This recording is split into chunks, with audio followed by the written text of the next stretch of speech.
देश का ऑटो उद्योग तो पिछले साल के आखिरी महीनों से ही मंदी की चपेट में था, लेकिन देश में कोरोना को काबू करने के लिए लागू की गई पूर्णबंदी ने हालात और भी खराब कर दिए।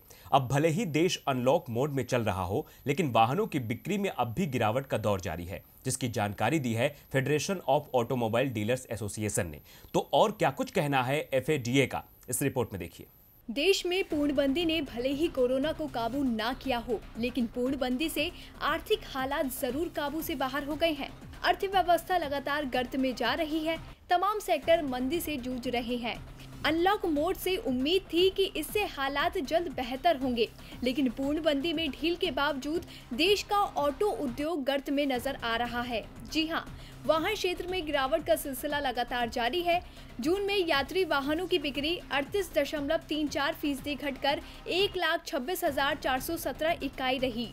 जून 2019 में कुल 2,05,011 यात्री वाहन बिके थे। Federation of automobile dealers association यानी फाडा ने कहा कि कोरोना का प्रकोप अभी भी बरकरार है। इससे खरीदारों की धारणा प्रभावित हुई है। फाडा के मुताबिक जून में दोपहिए वाहनों की बिक्री 40.92% घटकर 7,90,118 इकाई रही। इस दौरान 10,509 वाणिज्यिक वाहन ही बिके। वहीं ये आंकड़े जून 2019 के 64,976 इकाइयों के मुकाबले 83.83% कम है। तिपहिए वाहनों की बिक्री 75.43% कम होकर 11,993 इकाई रही।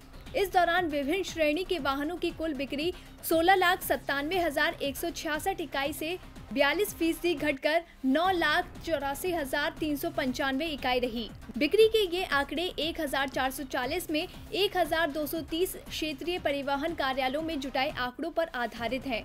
वहीं फाडा के अध्यक्ष हंसराज काले ने कहा कि कोरोना से प्रभावित लोगों की बढ़ती संख्या के साथ साथ आर्थिक नरमी के वातावरण में भी ग्राहकों की धारणा प्रभावित की है।